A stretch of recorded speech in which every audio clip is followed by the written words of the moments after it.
Got a new bar stool this weekend. Mrs. W and I hit the local garage sales, 25 cents for a hardwood bar stool. Hard to beat. All right, so we're going to have some good fun today, and we are going to get started in earnest regarding the, now I have to be very careful how I say things. If I use the wrong words, I get in trouble and get put in the penalty box with YouTube. Cartridge organization and cartridge distribution equipment organization right now. Last night I came out to the shop and sat in my 25-cent chair and just looked at the wall and just really played in my mind, what do I want this area for? How do I want to use it? What am I going to keep there? How did I work in the old shop, and what were the things that I didn't like about the old shop? And what came to mind was I didn't like working with optics and cartridge dispersion units on the dirty fabricating metal bench. Speaking of dirty, after going through the comments of that last video, I literally wanted to jump off a bridge and kill myself. The 2 points that came up. Oh, the dust and the lack of security. Well, first off with the dust. You don't see this, but behind the scenes are a lot of very sensitive electronic equipment, i.e. cameras and lights that I work with that stay in the shop on a daily basis. And these devices are not any less sensitive to dust than cartridge dispersion units, right? So I don't keep a very dirty shop. Actually, having this sort of thing next to the woodworking shop, that's a traditional woodworking shop, which doesn't really produce much dust. You're talking about hand planing, you're cutting wood with knives. You're not using belt sanders and that sort of thing. So there's actually very little dust. If I'm going to be doing that sort of work, it's going to be either with a dust collection unit on the other side of the shop or most likely outside. I'm not having sawdust flying in here. I keep a really tidy shop. That's why I can have electronic equipment in here. So with that being said, that's really not an issue. Plus, I don't care if a little bit of dust gets on there. I can blow it off with a compressor. It's not a big deal. Regarding security, well, I'm surprised I even have to say this, but the idea that I would put all my eggs in one basket is ludicrous. No one should do that. You should have things dispersed around, right? Of course, there will be security boxes in the master bedroom or the master closet. Of course, there'll be something in the garage as well for when Mrs. W can unload her, when she goes running, she has a place to put it. Of course, right? That goes without saying, right? But I would be willing to say the people that made the most noise about this are probably the ones that have everything leaned up in a closet behind their khakis. I mean, come on. I mean, you can't live in fear. You can't anticipate everything. I mean, good grief, that's why we carry insurance, right? It's just stuff. It's just stuff. But this is the place where I spend the majority of my time, and this is where I like to come and where I like to work in the evening. This is where I want to have everything. I don't want to have everything in the house. It's not appropriate to clean anything in the house with the solvents and the smell. It's just that's the way I like to work. So what's more secure? A house full of glass and windows and residential duty doors, or a full steel commercial shop with commercial security doors and no windows and a security system and cameras, right? So, come on. I mean, you've got to have a little bit of common sense here. If you want to work that way, do what you want, but this is the way I like to work, and this is the way we're going to set this up. So let's look at the cabinets. This is the configuration that I think we're going to go with here on the north wall. Now this, of course, was the cabinet that you saw yesterday, the 36 by 18 with a closet pole in there, which would be perfect for the personal items, helmets, night vision, body armor, optics, that sort of thing will be great in here. Here's the one I just unboxed that you haven't seen, and man, oh man, do I love this one. This is a sweet cabinet. If I could only have one, I'd get this one because it's so versatile. You've got and it's huge. It's 24 by 24 by, I don't know, what is that, 7 feet tall? Full louvered on the back with four shelves, and you can put up to 8 dispersion units. You could put 16 in there if they were shorter, up and down, or you could put, you could do anything with it. What a neat cabinet. I don't even know what I'm going to do with that yet. Might be a combination of photography and just cleaning supplies and just those things you want to just kind of keep buttoned up. This is the one that came over from the the old homestead, and this is where I have kept my cartridges in here. And these shelves, all these shelves will hold up to 600 pounds. You can literally put a ton of cartridges in here. So, and then we have the small agile boxes, which we don't have the rest of those. We'll touch on that later. And I'm not even sure about those yet. So what I decided was on this side of the house is to keep, let me get some light here for you.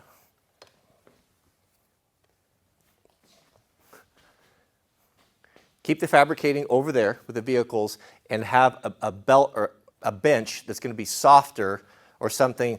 Conveyor belt material is what I'm thinking. I remember when I used to go and have hydraulic hoses made up from a guy, and they had a huge workbench, and they put conveyor belt material on the top. It's a thick, dense rubber that's pretty much impervious to anything, and it makes the nicest top. Maybe in the future, but right now I've got a 6-foot maple countertop laminated that would fit here perfectly. It's 6 feet by 24 inches. And that's what I have laid out here. So we would essentially, what we'd have here is we'll go bar stool height. So I like to work on a bar stool.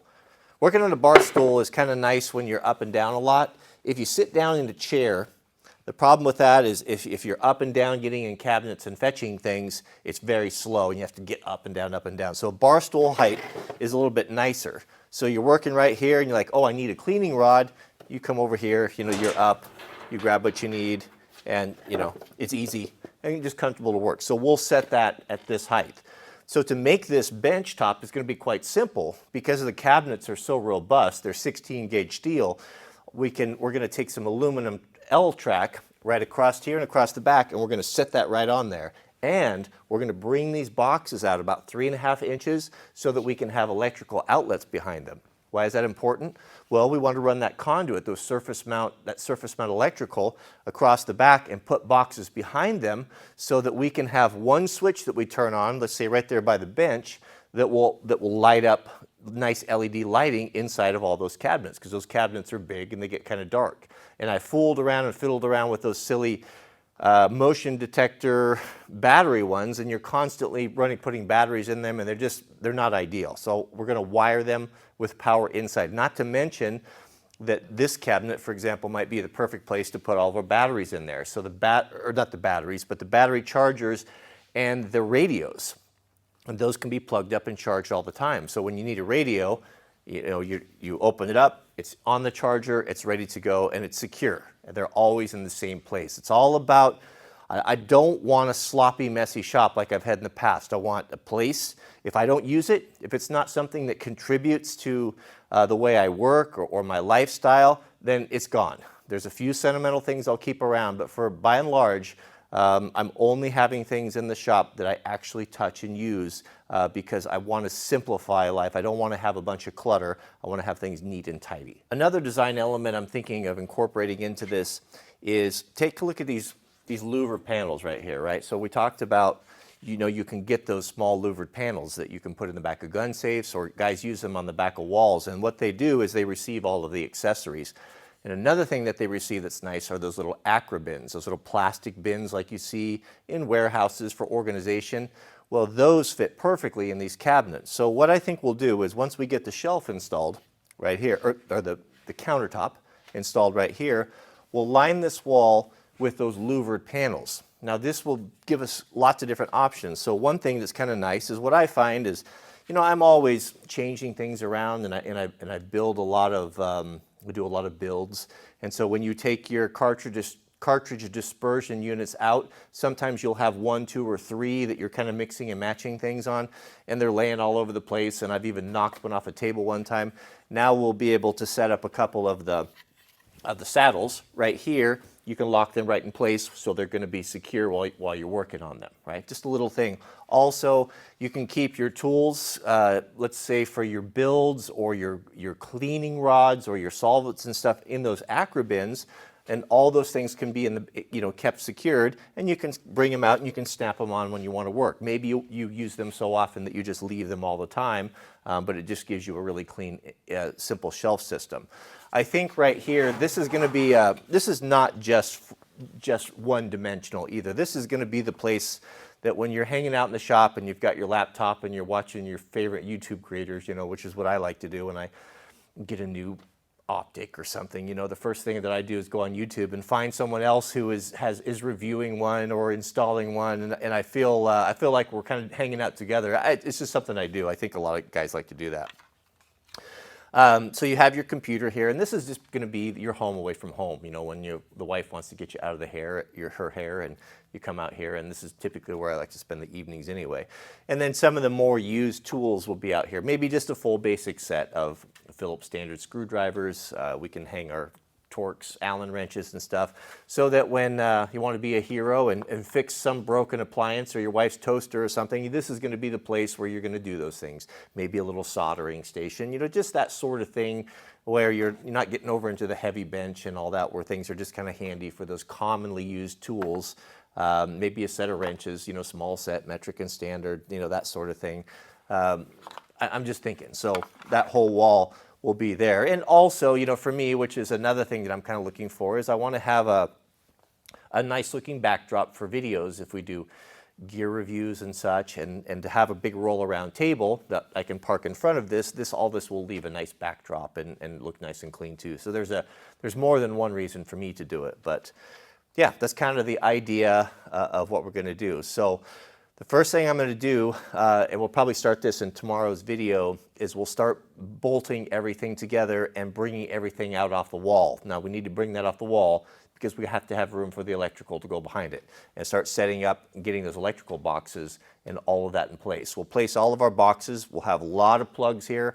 We'll have switch plugs for the inside of all of these, except for maybe the cartridge holder box, which we probably don't need. Yeah, a light. We'll have to have a light in all of them, so we'll wire all of them. And that will probably be the next step. So that's it. Today's the thinking, today's the planning.